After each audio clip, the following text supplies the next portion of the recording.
Hey Ralph, my family always expects big gifts and expensive traditions. I feel guilty when I try to cut back or say no. How do I handle that without starting drama? Yeah, I hear that. You don't want any drama in your family. This time of year is filled with drama. And in so many families, those expectations can feel heavier than the credit card bills themselves. But learning to lead with grace and boundaries can actually protect you from peace and protect your budget at the same time. That's exactly what I'm going to talk about on today's show.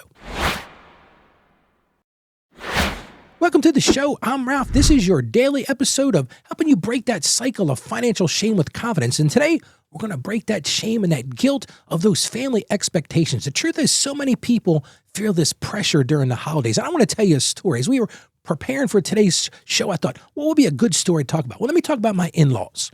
Truth is, my father-in-law's passed away, and my mother-in-law actually has dementia, so she's not going to be able to hear this and not understand this. So I feel comfortable telling this story. But let me set the scene. My two boys were pretty young, probably around 3 and 5, 6 years old. And it's Christmas time. And the grandparents call us a day or two before Christmas Eve. We always did our celebration for that family on Christmas Eve. That was the big thing. We had the big meal. You know, I talked about this on the show the other day. My father-in-law made his seafood soup. We talked about the cost of that. If you missed that, go check it out. But this was the big deal. Well, about 2 days before Christmas Eve, my father-in-law calls me and said, hey, can we come over and bring our presents? Because, man, there's a ton of them. I'm like, what do you mean there's a ton of them? I had no idea how many presents they actually had bought these children. It filled a whole closet.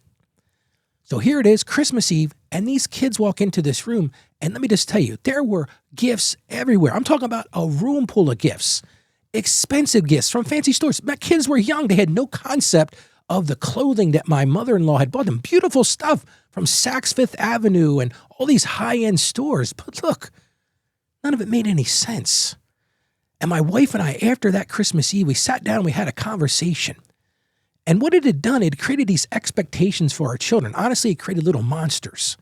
And we were worried about that for the long term because I could already hear my two boys saying, man, I can't wait till next Christmas Eve. Let's see what Mama and Pop-Up are going to get us next year. They totally missed out on the reason for the holiday. So guess what my wife and I did? That next day after Christmas, we summoned the family together. We had a little meeting and we said, listen, here's the deal. We know you love your grandchildren and we love our children too. And we love you. But we're going to put a $100 limit for each child moving forward. Now, I'll tell you what, right away, my father-in-law says, oh, that's ridiculous. These kids deserve more. I'm like, fine. Then find an experience to take them on. Take them on a train ride. Go do something with them. But this is ridiculous. These this pile was ridiculous. It looked like you open up a toy store and it's in my rec room. We were setting a tone for the future. And I love what Prentice Hemphill said. Boundaries are the distance at which I can love you and me simultaneously. And that's what we're really talking about today. So many people go into the holidays, they feel guilt. They feel like this drama because it's all about finding balance. So let's get back to our question today. And that's, how do I handle that without starting drama? You got to stop that guilt. First thing is you got to acknowledge this pressure is real. So many people I've talked to in my own family, they say, well, this is usual. This is what we do. But the thing is, usual doesn't mean it's sustainable. Think about your own life. How many things that are your usual things that you do? For a long time, I overate. I ate sugary crap and all this kind of stuff. Well, guess what? It was the usual. But man, when my health started to fail a little bit, I learned it wasn't sustainable.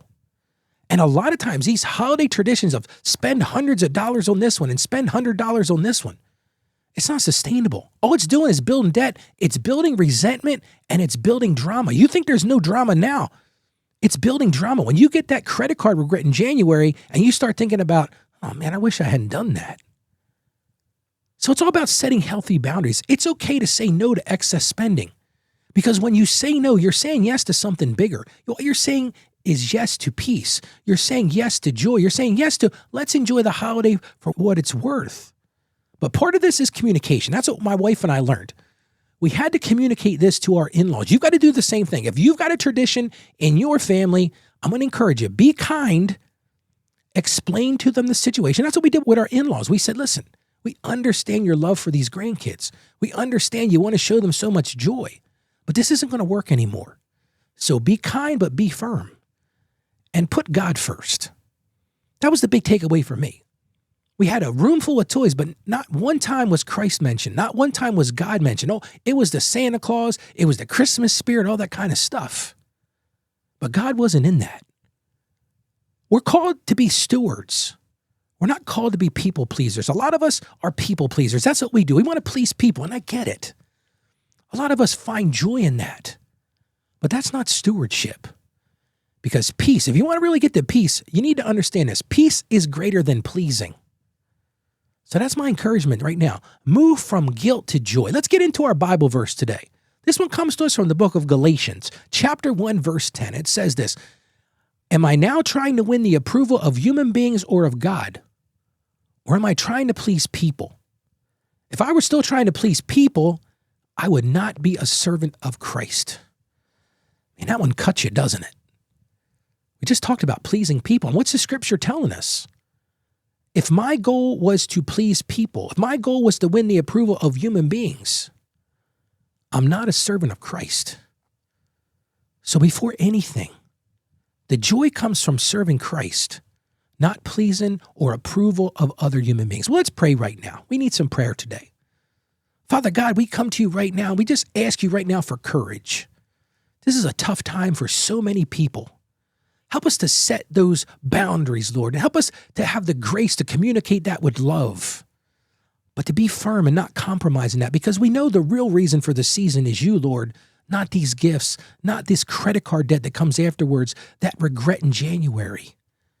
Give us peace to focus on pleasing God first, not human beings, not our family. I know as much as that hurts us to say, Lord, help us to please you first. And we ask this through the power of Jesus.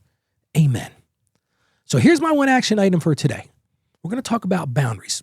You don't have to set a bunch of these. I just want you to set one clear boundary for your holiday spending this year and make a commitment to yourself not to cross it. That might be hard. So even if people and others push back, stand firm. Just one boundary, communicate it with grace, communicate it with love, but stand firm. Set that boundary. Communicate that in love. And I want to encourage you right now, go live as a financially confident Christian.